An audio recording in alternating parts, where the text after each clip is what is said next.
Dormindo, dormindo no colchão inflável, totalmente seco. Morrendo de frio em Cajazeiras. Não podia faltar, como sempre, Fabrichou no chão. Fabrichou! Fabrichou! Deixa o Fabrichou calar, então. Pega aí.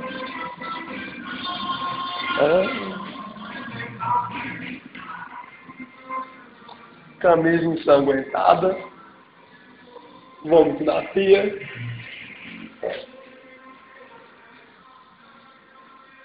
Urquiza, por incrível que pareça, não dormindo em posição fetal. Não, Urquiza. Aqui, ó.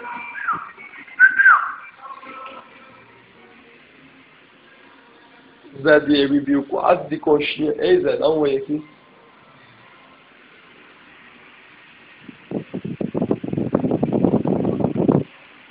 Não. Pega aí, pega aí, pega aí, pega aí. Vamos ver o que é que tem no quarto aqui agora, né? Bebeto nesse lençol.